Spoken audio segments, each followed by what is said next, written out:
Good afternoon. My name is Scott Hicks, and I'm Director of the Teaching and Learning Center at UNC Pembroke. I'm happy today to be joined by Dr. Jonathan Ricks, Assistant Professor in the Department of Counseling and Graduate Certificate Coordinator for Play Therapy. His session today is titled Bringing the Play Therapy Profession to Pembroke.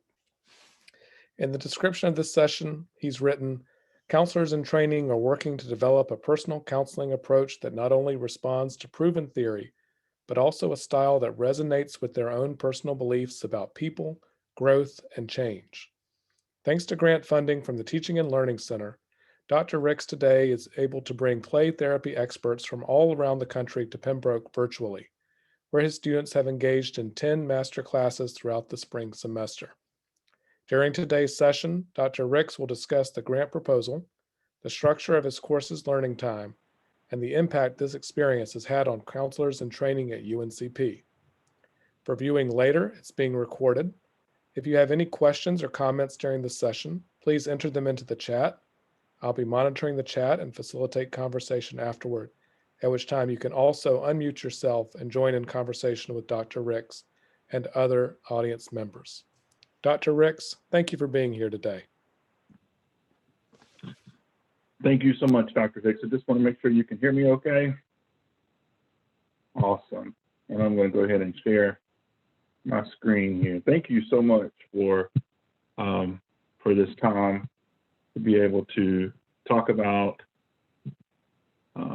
what we're doing in the play therapy program, thanks to the support of Teaching and Learning Center. Just want to make sure I've got this here. All right.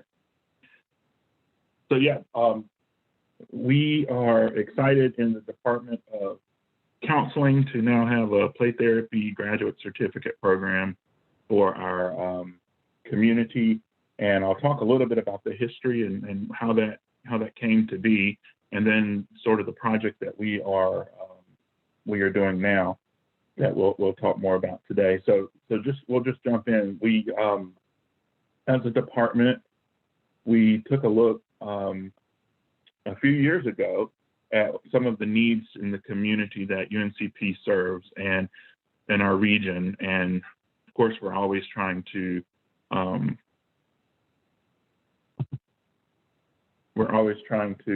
figure out ways to respond to the community needs. And so one thing that we found was that there are a lot of children in the region, UNCP region, that are in need and need some support and some help. Particularly, as you can see here in this slide, that there are lots of children who are survivors of trauma at a young age. And so we basically took a look at the Child Protective Services reports in our community for the areas that the Department of Counseling serves. And this is a little bit more of a larger region, I think, than what some programs at UNCP serve, because we have a program out in Wilmington. And so we include the communities there in the UNCP region, or the Department of Counseling region. And so we learned from the research that there are lots of children who have experienced trauma. And we wanted to take a look at what services were provided to them.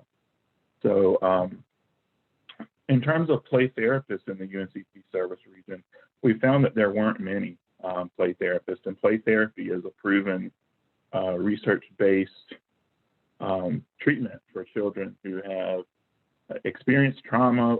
In addition to trauma, so many other issues that children experience in terms of mental health disorders, behavioral disorders. So that was alarming to us, that we don't really have a lot of well-trained play therapists in our community. And so this first column here, you can see, is just, again, the list of our counties, and then RPT stands for the Registered Play Therapist. That's the credential that play therapists have. And so some counties have a few, but still not many. And then the third column is school-based registered play therapists. So this would be school counselors or school psychologists, folks who work in a school who are trained as play therapists. And we didn't have any of those in our region, which was really, really alarming, and something we wanted to, as a department, improve. In addition to that, North Carolina only had one play therapy training program, and that was out at UNC Charlotte, which is where I obtained my play therapy certificate. So we really felt like play therapy was an area that we could respond to a proven need in our community as well as our state. And so that's where we were able to develop our play therapy graduate certificate, which includes 4 classes or 12 credit hours. And to be eligible to do the play therapy certificate, you either have to already have a graduate degree in counseling, social work, or psychology, or be current students pursuing one of those graduate degrees. And so we have in our play therapy program several folks who are currently working on their degree, but we also have a good number of people who've been practicing for years who decided to come back to college to obtain this special certification, which really makes for a great mix in class.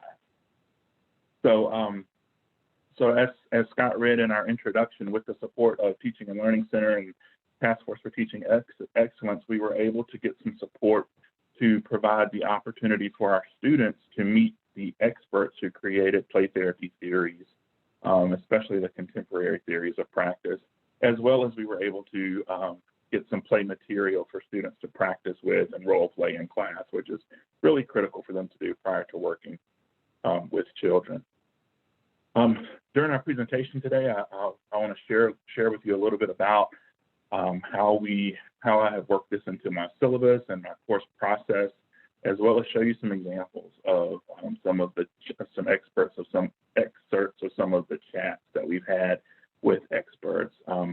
Before I do that, I do want to give a content warning that we will, in some of the excerpts, we will be hearing about some childhood trauma. We will also hear some graphic verbal description of child suicide. So I wanted to give that content warning as that could trigger someone who may have previous experiences, and you may want to proceed accordingly to how you feel, like what your comfort level is with that. Okay, so the goals for this program for my students, of course, for bringing play therapy experts to UNCP virtually, or to help them be able to compare the characteristics of each of the play therapy theories. And in that, in turn, we want them to be able to explain how change in behavior occurs based on each philosophical rationale, and then also talk about theoretical techniques and how to match those with the presenting issues that children are coming to us with as their counselor. And then finally, the overall goals and objectives of the play therapy theories.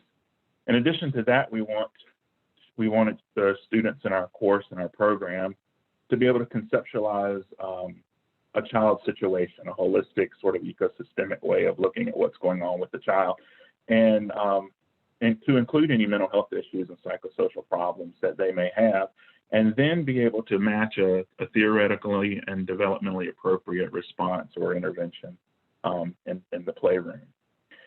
And then the last major goal here was to help students identify play materials that would be appropriate for what's going on with children and families as well.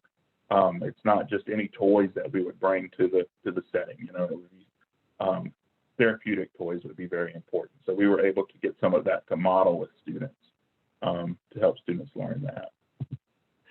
So we were able to bring in, again, theorists and experts in the play therapy field for 10 of the major theories of play therapy.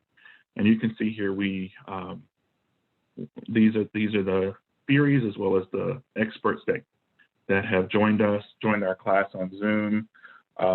We've heard from family play therapy, integrative, solution focused, play therapy for children with disruptive tendencies, group play, cognitive behavioral, child-centered play, and child-parent relationship therapy. That's where we are now. We have 3 remaining in the semester. We have TheraPlay, which is grounded in attachment theory, Adlerian play therapy, and then Jungian play therapy, which will finish us off for the semester.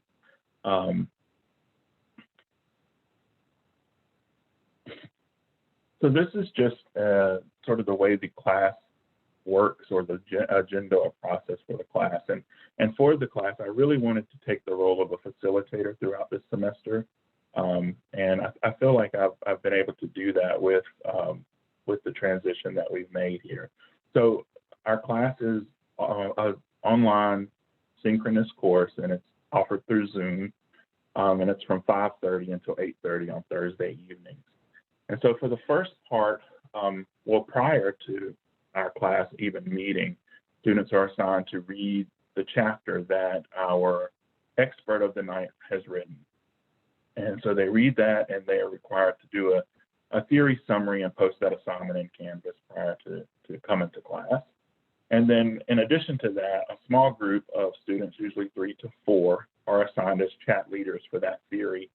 And so their responsibilities prior to our class meeting is to really delve deep into the theory, do some more research on the theory, and develop some questions that will help their peers and themselves kind of fill in the gaps. And so when we actually begin class in the evening at 5:30, our first 30 minutes are really, our chat leaders are taking the lead. They're running a class discussion about the theory. And so they've developed questions already for discussion to help guide their discussion with the class. And so we're really just hearing what people felt about the theory in terms of what they read and what they've learned, and how does this fit with them and their personal beliefs about children and what children need, and what children need to change and to be able to improve and grow. In this discussion, I do join into the discussion, but I really try hard not to interject any of my personal feelings about the various theories, because I really want the students to hear about the theories and develop their own personal style, and not my style. And a lot of times when they hear maybe their professor's point of view in terms of selected theory, they may think that's what they should do, maybe to please me, maybe because they think that's the right way, but really that theory matches me, and I wanted their theory to match them. So we spend the 30 minutes, and then the expert logs in at 6 o'clock. And when the expert comes in, I will sort of just greet them, and after that, I'll turn it over to the chat leaders. And the chat leaders at that night will introduce themselves again and start asking questions that they have prepared. I do want to say that the chat leaders do email me the questions that they have for their expert by Monday. So our class meets on Thursday, so they know it's due on Monday. And then I give feedback if I need to make revisions, or I feel like there's a revision that could really help uncover something for the whole class. We'll do that. And then I also send the questions to the expert on Monday as well. So they can, some of them prepare, some of them have shown up and barely looked at the questions, and they do a great job either way. But I just like to send it just so they know. So they speak until about 6:45. I say 6:45 because that's what we asked, but several of them have gone to 7:15 just because they're very passionate and willing to give their time, which has really been great. When the expert is finished with their presentation and they log off, then we have more discussion about the theory. And at this point, we're saying, so what do you think now, after you've heard this? And it's always wonderful to hear how perspectives have changed or adjusted, or how people really feel that this theory is for them now. They sort of felt, driven and pulled in this direction, but after hearing that expert, now they know this matches their personal style. Others, may not be in that boat. Some of them, may have had some hesitancy before the chat, and then after hearing the chat, they really feel like, this one's just not the one for me. And that's okay. That's what the purpose of this is. And then around 7:30 or so, we switch modes, and each night a different group presents a case conceptualization. And during that case conceptualization, they have a part where they have to provide some ideas for what play therapy theories would help a particular child and what they're going through, and why they feel that would be the case. So at that point, they are already applying the theories that they have been learning about up until this point. So just a little bit more about what happens when we engage with the expert in class. at the beginning of the class or at the beginning of the expert visit, every expert, I say the same thing in terms of welcome, and then I ask them to introduce themselves and describe sort of how their theory came to be. And then they do that, and after that, I introduce the students, and I say, and I'm going to turn it over to them, and then the students join in and do their thing. At the end of the interview, the students, and this really happened very organically, the students will provide, after their last question, sort of a conclusion of the interview, some of the takeaways and main points from each, from all of the questions. And this has really impressed a lot of the experts. And this is not something I assigned them to do. My instructions were to, develop questions, make them feel appreciated, thank them. And so starting with the very first and second interview, the students decided to just create, as they're interviewing, take a few notes and create a summary. And again, I think that's really awesome, and the experts have felt that way as well. So I thought I would share with you just a few excerpts of some of the interviews and how they're going. And let's see. So this first one that I'll share is a visit from Dr. Sue Bratton, and she is with child-centered play therapy as well as child-parent relationship therapy. And so in this clip, we'll see the student ask their first question, and we'll see the answer to the question. And you'll also see how, even though this is, not in person, and she was I think she's in Denton, Texas, near the University of North Texas, she still shares some really good examples with the students. So let's take a look. At this point, I will turn it over to a small group of students. We've got Cora, Maria, Rotisha, and Aaron. They have actually developed some questions and have been leading our class discussion on these two frameworks. So Okay. I'll turn it over to them to ask you some questions. All right. All right. Good evening, Dr. Bratton. Hi, Erin. My name is Erin. Hi. On behalf of the class and my group, we would like to say how grateful we are first that you are sharing some of your very valuable time and expertise with us this evening. I know that we've all already gained so much from these expert chats, so we've really been anticipating the wisdom and insight you have to impart as well. Thank you. I'm not sure how much wisdom, but I'm happy to impart. So far, I'm very, very optimistic. My group members, Maria, Rotisha, and Cora, so we've all developed some questions around child-centered play therapy as well as child-parent relationship therapy to guide our discussion. So I'll begin with the first question. How does child-centered play therapy assist a child in processing trauma, especially when it occurs at an early age in light of how trauma impacts the brain and development?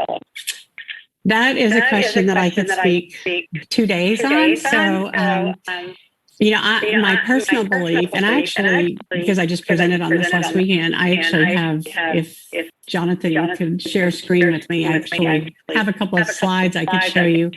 And if Jonathan is there, where can you hear me? Yeah, I can do it now. Okay. Yeah. All right. Well, I'm going to say a little bit, and then I'll pull up my screen. So looking at how does child-centered play therapy help children process trauma? And again, when you say occurred at an early age, I think what influences children most, impacts them most developmentally, holistically, limits their capacity to, I think, become fully functioning and who they're meant to be, is that early interpersonal trauma.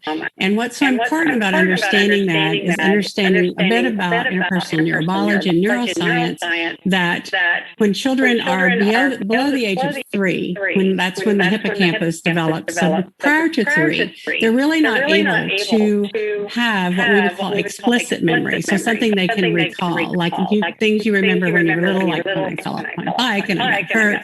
Those kind of things you can remember. Or I can remember a spider biting me. I was 3 and a half. And even sometimes, time we're adults, we lose memory even before the age of 5. But certainly before the age of 3, memories are stored implicitly. And so infants, toddlers who have either experienced some type of trauma, and again, interpersonal trauma typically means some type of disruption in their attachment experience. So some significant adult in their life has either ignored them, could be have had some severe medical issues of their own, and so they weren't emotionally and psychologically available to their child. It could be they actually gave them up for adoption. They put them in foster care, or the child was taken away from them. Parent died. Parent was hospitalized for a long time. So lots of different things, and certainly on a continuum of how much that disrupts the attachment experience. But when that happens to a child when they're that young, is they have kind of a bodily memory. It's stored in implicit. Different things can trigger feelings around that, not necessarily remembering the experience, but different people they're exposed to, different events in their lives can trigger that, but they don't have a memory. So that's the crucial issue when you're talking about how would a child process trauma that happened that young, because often what happens as therapists is what you know about a child's trauma, and we don't have time to make this real interactive, but what you know about a child's trauma comes from where? How do you, as a therapist, how do you find out about the child's early trauma? Yeah, from parents, I see lips moving. So from parents, caregivers, perhaps a teacher who knows something and you're working through the teacher, could be a social worker, could be a case manager in foster care, but you typically learn about the child's trauma through an adult. So I think it'll help to show you just 3 slides is all I'm going to show you. This is a child I worked with that the trauma had happened, the trauma that I was told about happened when she was 18 months old. She did not come to therapy till she was 6. Maybe. What happened? Can you see my screen? No. Yes. We see your desktop too low. I know, but that's not what I want you to see. Okay, now can you see this? Yes. All right, there you go. So the little lead into this slide is you can't assume that you know the child's traumatic experience just because you know the child's history. It's the child's self-directed play that will reveal their perception of the trauma or event. And even that is not something that they are cognitively aware of. This is a child who, what I was told initially about the trauma is she and her mom came home to find her 12-year-old sister dead. She committed suicide. She'd shot herself in the head, and there was time Dad got home. There was quite a lot of blood, and my 18-month-old client was covered in blood. And so early on in therapy, she did a lot of painting herself red, her arms, and then we would wash it off. Then she would move to the bigger baby doll, paint it all red, and then wash it off. But then she moved to the smaller doll, and she began to paint it red and kind of wash it off, not in a bowl of water. This time she put it in a bowl of water, and it turned the water all red. That seemed really meaningful for her. And she played one more time this with the red paint, one more time after the session. And after the session, I asked Dad, because it seemed so meaningful, was perhaps, she put in a bathtub, or is there something where there was a lot of water that was red? And he said yes. When he got home, and I'll have to say this dad was not very emotionally available to the child. Mom was no longer in the child's life, had been removed by CPS. And Dad didn't give me much information unless I asked. So it really was true that he had put her in a bathtub after her sister had been taken from the apartment they lived in, and it scared her when he put her in the bathtub. Then I don't think she realized how much she had on her until she was in the bathtub and the water all turned red. So I show you this in saying that at this point, this seemed to fit with what I was told. She's playing out this experience, and there was a lot of blood. I'm trying to make sense of it. But throughout this whole sequence, and she doesn't talk at all, it felt forward moving, maybe a little back, a little forward. And I like to call that kind of deconstructive mastery, and that she's kind of taking it apart, what happened, and trying to make sense of. But it kind of it moves in a forward direction. But after this play happened, this was the next sequence that lasted for, in some form or fashion, I would say a good 6 months. And this was a 2-story dollhouse. And once she shifted to the dollhouse, this was definitely her trauma play. I knew nothing about kind of what this meant or where it came from, again, until I began to have a stronger sense of what was important about this. And then I would check in with Dad a little bit to find out more information. But for months, she would have this mother doll in the 2nd story, laying in bed. And the little baby would come and try to wake her up, and the mom would sit up. The mom would take the baby, throw the baby out the window, throw the baby down the stairs, hit the baby like this. And again, the baby sometimes would try to get mom. There was a little table downstairs, and would try to get her to pull the mom down there. And so this went on for quite a bit different. Again, not exactly the same play. There was also the sequence where she would have a dad and a mom doll and this baby trying to come under the covers and get in bed with them. So her trying to connect with parents and being rejected, what appeared to be being hurt, although when I explored that with Dad, he was not aware of mom ever hitting her.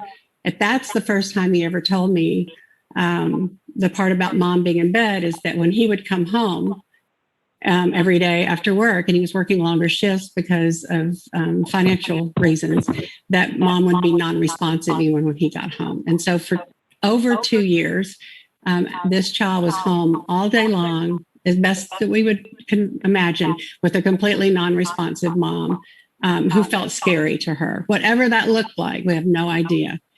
And so this, which no one talked about this as the trauma. This was the trauma for my client.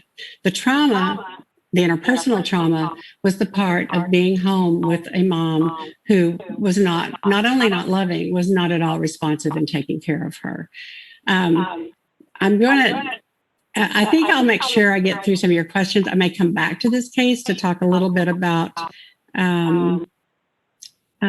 things that might be a little different about child-centered, no, not different. I think when you're experiencing child-centered play therapy, it doesn't mean it always looks exactly the same. And with this child who is elected mute, and the resolution part of this for her might look a little different than some videos you've seen on child-centered play therapy, but I'm not sure we have time for that. So I'm going to stop sharing right now, and we might come back to this depending on what questions you have later. Does that give you a little idea of what I'm talking about with this early trauma? And for me, why child-centered is so important. And again, for me, it would be a really much longer presentation even to answer that question, because you have to really talk about attunement. You have to be able to talk about, as a therapist, you being really aware of your own, any issues.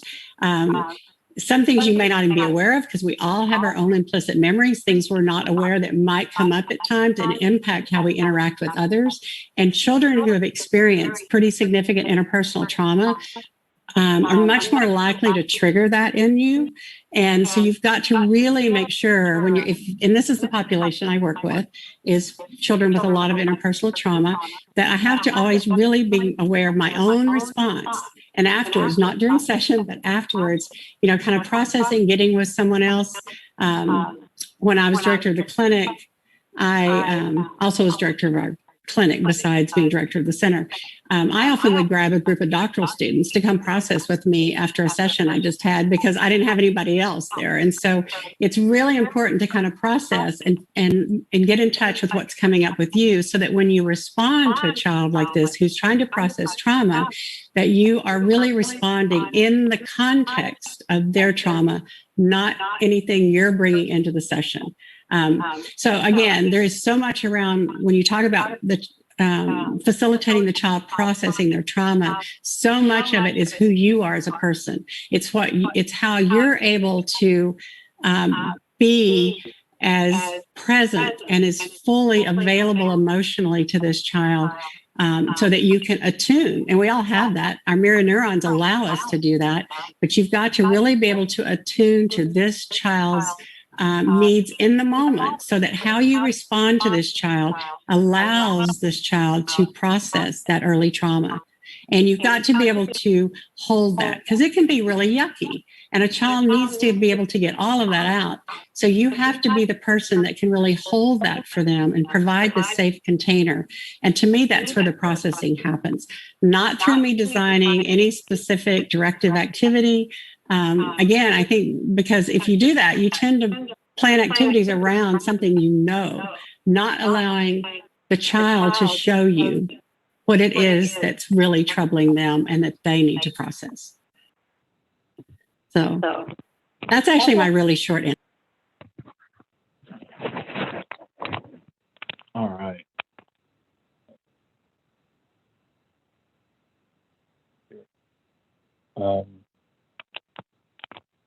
So yeah, I thought that would be a good example to show you just how meaningful of an experience this has become for my students, for them to be able to, the experts have been able to really go so deep and rich in their experiences and examples that they show students. So it's not just it's not just a simple, quick interview. They've all gone very in depth, all of the experts, which has really contributed to all of our growth. And the students really have responded well to each and every one. And as you can see, it's somewhat each of the theorists are coming in and somewhat making their case, why they believe their theory is what children need. But again, in Dr. Bratton here later in her talk, tells them, get grounded in a theory that matches you. Don't get grounded in a theory that matches her or anyone else. It really has to, if you're going to practice this day to day, it really should match you and your own beliefs. So another quick example I would like to show you is with Dr. Iliana Gill, who spoke with us about family play therapy. And this was one of those examples of how the students did the conclusion. And so Dr. Gill was our very first expert for the semester. And so I was still somewhat getting used to how to record this in a way that could show the speaker as well as students. So I apologize, you won't be able to see the student here. But you'll be able to hear sort of how the end of a session goes. So let's take a look here.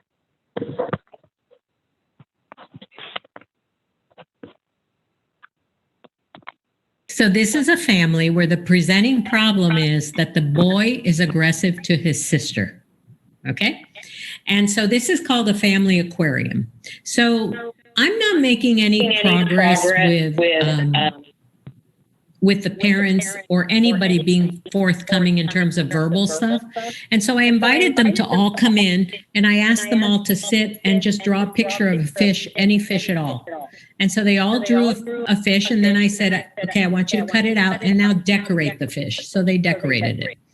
And that took one session. The next session, they came back and I had all their fish and I said, okay, second part is you're going to put all these fish in an aquarium. And what I want you to decide is what kind of an aquarium it's going to be and where all the fish are going to go vis-a-vis each other, because they're all going to coexist. So where are they going to go? And they're not allowed to glue it down till there's agreement. And then you get to watch all these family dynamics going on. But the end result is this is the kid who is the IP. And I just wanted to show you, look at how aggressive his fish is. It's got 2 rows of teeth And then he's got all these eyeballs. So he's a very hyper vigilant kid. I think there's also the possibility that he feels that all eyes are on him because everybody's watching his aggressive behavior. He's got some big feathers, and then he ends up putting himself here at the top, right? Next to him is his mother, and she also decorated a really beautiful fish. She's got big lips, and she's trying to make everything better by being sweet at times. So she tries to like hug the kids and kiss them and tell them they're really good kids part of the time, and the other part of the time she's screaming and yelling at them about how horrible they are. And she puts these little happy faces because she wants her relationship to this kid to improve. Now the sister is over here. And as you can see, the sister's facing in one direction, and it's in the same direction as the brother, but on different levels. And they both have these kind of open mouths that look kind of interesting. And the mother is kind of, if she keeps swimming, she's going to be right between them because she feels like her job, which is exhausting, is to keep them from killing each other. So that's that. And then this is the dad. And look where he puts himself. I mean, I don't know if you noticed him right away, but it was hard to see him. He kind of hid himself, and he said, I built a little cave for myself because actually I just like to stay inside my cave. He says, I don't like to go out there because there's usually really a lot of loud stuff going on. The dad also made sure that he had this little feature on his fish. And he said, now those are scars because this fish has been in a lot of fights when he was smaller. And this is a father who was incredibly physically abused as a child and now lives in an environment where aggression is real primary. So his job is to retreat. But he still has this hope for a family. So you see he writes home on his cave. And then on the very bottom, he puts a snail, 2 little dinosaurs, and then an apple. Now, just as an interpretive possibility, the snail is probably him because it's got a little shell he can retreat into. The little dinosaurs are probably the kids. And then this apple he describes in this way. That's an apple. It can be really sweet inside, but sometimes when you take a bite out of it, it can actually loosen your teeth because it's so hard on the outside. And so that's probably a description of his wife. And so it's fascinating to see them do this. The mom then complains and says, but you know what? I don't fit in that cave. There's no way for me to fit in that cave. And so then the little girl says, that's okay, Mom, I'll make you a cave. And she builds this cave for Mom. So I just thought the family dynamics that you saw in play were so interesting right away. And then the last thing is the little girl says, well, I'm going to build myself a stairway. And then the boy says to her, what are you talking about? There's no stairs in an aquarium. And she says, I get to do what I want. And so these kids really do kind of push each other's buttons. But I have a feeling that it has to do more with what's happening in the larger family. There's lots of food. All this blue stuff is food. There's decorations. It has a lot of potential in terms of hope. I think there's a lot of hope here. And the fact that the mother can express that she doesn't fit in his cave and she's kind of mad about that. I think that's a good sign. You know, she should be. And the kid actually puts himself near his mom. So I do think, and near his dad. So I do think that these relationships can be helped along. So this is called the Family Aquarium. And I do this all the time. And it's a really fun project for everyone. But the dynamics that you can see in a project like this are incredible. I mean, even with just starting with the projective piece about the fish. How big are the fish? How small are the fish? Where do the fish go? Is it an environment that has nutrients or nutrition in it, or is it a barren environment? I had one kid once who did, and this is my environment, and somebody's fishing and trying to kill to catch the fish, and then the fish will die out of the water. And then there was one without an eye, and I mean, you see some amazing things here. So I just wanted to show you that because sometimes we talk about, family play. And I just wanted to show you it can look lots of different ways and it can be so much fun. And by the way, the genogram with all the miniatures, if people don't have miniatures, I ask them to go on a nature walk and just pick up stones and pine cones and rocks and whatever, and they can come back and they can make it work with that. So never assume that any of this requires all those materials. And really, drawing a fish is a piece of paper, and they may not be able to decorate them as much. My doorbell's ringing. It's weird. They may not be able to decorate them as much, but in fact, they can just draw them with colors, and that's all you would really need. And then a piece of poster board for them to put it in. And they can add everything else that they want. They could cut things out of a magazine if they want. So there's lots of different ways to invite people to do this. So I hope you enjoyed that little last part, because I just always like people to see something that makes sense clinically. Dr. Gill, on behalf of everyone here today, thank you for taking the time to share your expertise on family play therapy. Our discussion has been very enlightening. As a bonus, you gave us excellent resources and techniques to overcome specific challenges we may face when practicing family play therapy.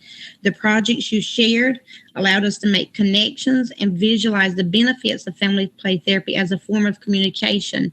Also, your interpretations were on point. A great takeaway is to change our mindset from resistancy to ambivalency or hesitancy. That is something I never will forget. Okay. We will most definitely have to research the Starbright Institute as well. Once again, on behalf of our class of aspiring and practicing counselors and therapists, thank you so much for your inspiration. Thank you. I appreciate it. That was beautiful, by the way. Thank you. Dr. Gill, thank you again so much. And everybody, if you will, unmute yourselves and thank Dr. Gill for her time. We Thank you. awesome. Thank you so much. Thank you. Absolutely amazing. So, yeah, incredible. Thank you. All right. So with that example, I just thought it was another really good example of how the experts are able to still provide really again rich and meaningful examples of something that the students can actually go out and use. As well, that was the first sort of organic summary that the student in the chat leader role provided, which was, again, you could see it was very well received by the expert, but I think it was really a good example of how the students are thinking critically about the material, are really engaging in the material, and I've just been really satisfied this semester with the students taking the material and really thoughtfully considering what they're learning.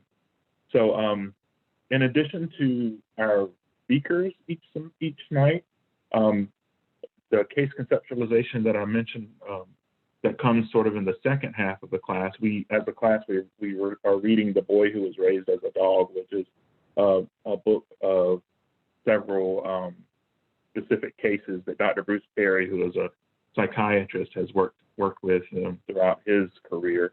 And so very good book to teach us about the trauma, as well as how trauma impacts the brain and child development. And so students a different group each night will read one of these or present on one of these chapters, and we'll have a final group class discussion at the end about what we learned here and how we can apply play therapy theories that we've been learning about to the cases in this book. So in addition to that, I also mentioned that the project did have a goal of helping our students learn to use play material, and so it's or toys, and again, we talk about, making sure we have toys that are therapeutic. And so these are just some of the examples of some of the things that students in class were able to do with the role play. Now, this is a different class from the class of the experts were coming in. This is our intro to play therapy class. But as you can see, stand is really important for lots of reasons, as well as structures and blocks and the way that we think toys are built or made to be used really are limiting. And children can just take them and be so creative. So these are just some of the pictures of things that our students came up with as they were role playing with one another and practicing some of the skills that they were learning. Here's an example of sand trays that we were able to do in class. We were able to buy these miniature kits that come with several miniatures, and each student was able to engage in a sand play. And the assignment here was to create a sand tray that shows your development at this point of a play therapist, as a play therapist. And this was at the end of our intro class. So they were tasked with sort of showing their change in competence as well as their change in ability from the beginning of that class. And as you can see, everyone's approach is very different, which is very common with sand tray work, but it is a great way for people and children as adults as well to really explore what's going on sort of on the inside through sand tray, sometimes more so than they will using language. So these are just some examples of the students and their work in class. So some of the student feedback that I've received, and all of the student feedback has been very positive. We did get the opportunity to participate in the mid-semester check-ins with Teaching and Learning Center, which was great. It provided a lot of very useful information to me as the instructor at a great time. So it wasn't at the end of the semester. It was when I could still make some adjustments, which I did. I learned so much about how students were feeling about the course, and what I heard overwhelmingly was very positive about the presentations and the guests coming into the class. And my students at UNC Pembroke, they seem to feel honored, to have these experts come to them. Like it's definitely made an impact on them and made them feel valued, that these people are taking time out of their busy lives. The people who write their textbook and the journal articles we read in class are actually talking to them one-on-one. Some students have said that each class is like a master class in play therapy. Just seeing the passion from the experts has definitely resulted in passion in my students. I see it every week, and it's just really exciting. And as I mentioned earlier, we have some students in our program who are currently practicing counselors, and one in particular, she has been a school counselor for 22 years in the region. And she said it's like she's learning so much new things. It's breath of fresh air for her. She takes them back to work, and they all do, and use what they're learning with children immediately. Same with our interns and practicum students. So it's been very positive. And the final assignment for the course is for them to write their personal theory paper. And in that paper, they will sort of describe where they've sort of landed at this point in their development in terms of their own personal play therapy theory. What theories are they pulling from? Why does this match them? And how they plan to proceed as a play therapist. So I do just want to say a special thank you again to Teaching and Learning Center and through their task force for teaching excellence. This wouldn't have been possible without your support, and you've been, made this work. And I think it's been an awesome experience and something that I hope to continue to utilize. So at this point, I'm happy to see if there are any questions or comments. Thank you so much, Dr. Ricks. It's been our pleasure to support this work, and it's wonderful seeing how much of an impact it's had on you, your class, and your students. Absolutely. Thank you. If any of our audience has any questions, feel free to enter them in the chat or unmute. I just want to ask a quick question maybe first. I know that COVID has been difficult. I know that COVID has made counseling more difficult, given that we're not able maybe to be in person, or we have to take certain precautions in person. It's also made teaching difficult, but it seems like the online setting really helped this project thrive because you used the chat function, for example, or you allowed the students to be the moderators and play different roles that the technology allowed you to give them. How would you sort of think, if you think about the online delivery or the online setting modality, how has it helped or hurt or made a difference in this project, do you think? Dr. Hicks, I think the online, I guess, modality here has made this project. The alternative, as I was originally thinking about this program or this course, would have been me sort of teaching each theory and lecturing, which is great, and I could do that. But when COVID occurred and I knew that this course was going to be online, I was able to, turn this into a much more meaningful experience. And moving forward, this particular course is a course that I plan to teach online moving forward. Again, when we first created the play therapy certificate, it was not so. This class was going to be an in-person class, but I plan to do this online and continue to engage with professionals and experts, because again, it was so meaningful, and I think the students really work well together in their group work, and to be able to engage with the experts is top. It's just wonderful, and so that's my plan. I think the online really enhanced this course and the material, the content that I taught in this course.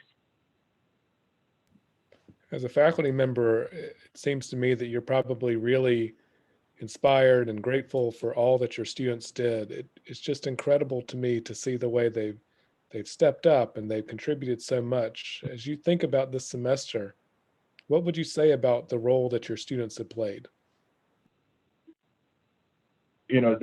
I saw such great leadership in my students in this course, and they took it further than what I asked them to, and they went far beyond the minimum, which I thought was great.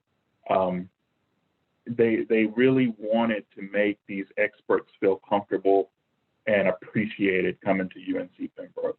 That was so important to them, and I think that speaks really to our culture and our community and the values that our students have. Our students are such great students, very hospitable, welcoming, and that really showed with the experts. Each student, as they would ask a question, would start with, "Thank you so much for coming tonight. Again, thank you." And I mean, it was just awesome to see them do that, and it really empowered the students to be able to hear one-on-one and with the expert, and have the expert speak to them somewhat personally. So yeah, I was really excited to see the leadership that the students took on without being asked to do so. I thought it was wonderful. Dr. Ricks, thank you for joining us today.